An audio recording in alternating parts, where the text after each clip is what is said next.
Tripulantes da nave Paideia, em suas posições.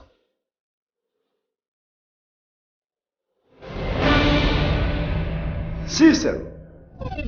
Fale, Ático. Já decidiu a próxima missão? Ático, você se lembra que uma vez o comandante Quinto nos falou que a humanidade é diversificada e muitos são os grupos humanos? Que cada grupo tem a sua história, seu estilo de vida e suas tradições? Como eu ia esquecer do o que são bons modos para uns, não são para outros? Eu conheço esse olhar. Vai propor a mesma missão aos meninos. Eu sabia! Só não faz a cena do macarrão, por favor. Meus caros tripulantes, a humanidade é diversificada e muitos são os grupos humanos. Ático.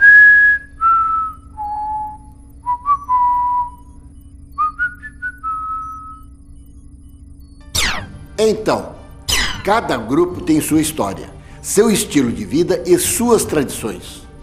E a concepção do que é belo varia de acordo com o contexto cultural. Como também varia o que é considerado saboroso e o que são considerados bons modos para uns, não são para outros. As diferenças são fruto de diversidades geográficas, históricas, políticas e religiosas. E dentro de um mesmo grupo humano é possível perceber a diversidade ideológica, ou seja, as diferentes ideologias das várias classes sociais. Mas o que é ideologia? Ideologia tem alguma coisa a ver com política? Ideologia é algo em que se acredita, como uma doutrina. Não gostei muito dessas explicações. Vamos ver algo mais substancioso? Ideologia. Sistema de ideias, crenças, tradições, princípios e mitos interdependentes, sustentados por um grupo social de qualquer natureza ou dimensão, as quais refletem, racionalizam e defendem os próprios interesses. Essa diversidade é fruto da diversidade ideológica, que é possível ser identificada através do discurso da pessoa. Como assim? Vamos ter que assistir a um comício político? Engraçadinho, ele quis dizer através da linguagem. Todo ser humano, independente do idioma ou código de comunicação, recorre à linguagem para expressar seus sentimentos, opiniões e desejos. E é também por meio da linguagem que a gente interpreta a realidade que nos cerca. Mas essa interpretação não é tão livre assim, não é totalmente nossa. A minha opinião não é totalmente minha? Não. Ah, qual é? Tá dizendo que eu não tenho personalidade? Baixa ser crista, Rodrigo. O Daniel está tentando fazer você entender a mensagem do que vimos até agora. A nossa maneira de ver e julgar as coisas depende da época e do meio em que vivemos. Enfim, do fundo ideológico em que estamos inseridos. No uso da linguagem, encontramos as pistas da formação ideológica. Estou gostando de ver, Carol. Vamos ver se encontramos um material melhor desta vez para ilustrar o que estamos dizendo. Hoje, muita coisa que é vista como natural teria provocado escândalos quando eu era jovem. Ia contra a moral, contra os preceitos religiosos, os costumes da nossa sociedade, o que aprendíamos em casa. Antes existia a censura. Havia um controle sobre o que a televisão podia mostrar. A censura eu não acho que fosse uma boa coisa, pois proibia os meios de comunicação de denunciar os abusos do poder ou fazer qualquer crítica ao governo. E isso moldava a nossa maneira de ver o mundo.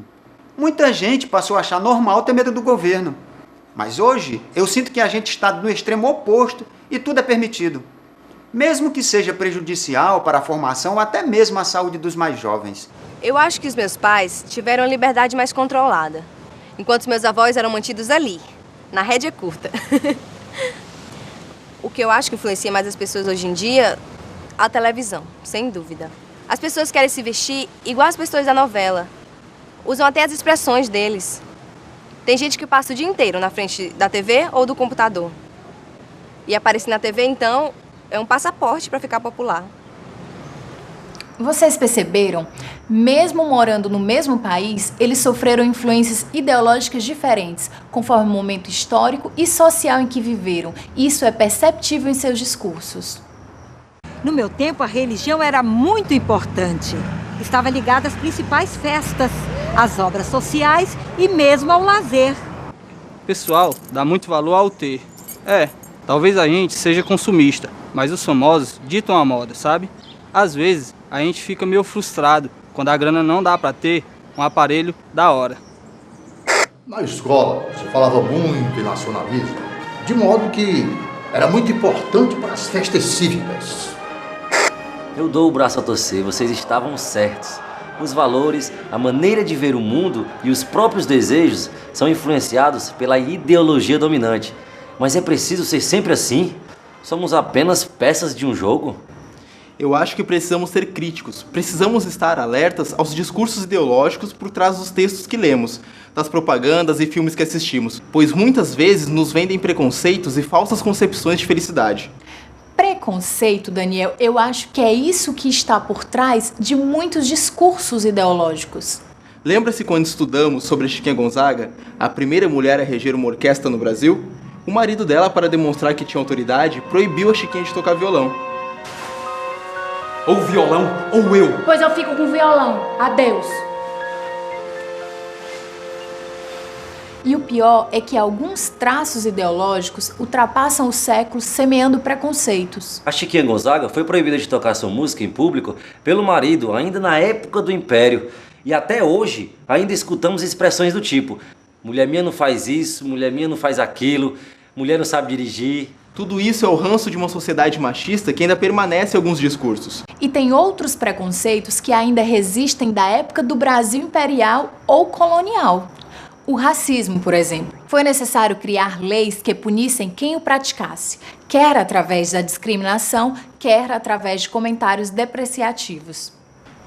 O racismo é um resquício da ideologia colonial para justificar a escravidão. Era necessário que os negros não fossem considerados gente. Inclusive, nos registros do comércio escravista, eles eram chamados de peças e não de pessoas.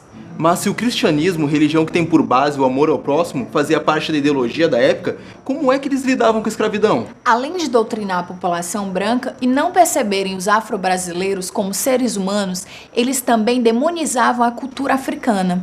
Vocês podem perceber isso na intolerância demonstrada para com os praticantes das religiões afro-brasileiras. Esse assunto ainda rende muito, mas eu gostaria de alertá-los que o pior que pode acontecer com relação aos preconceitos é suas vítimas acreditarem no discurso preconceituoso.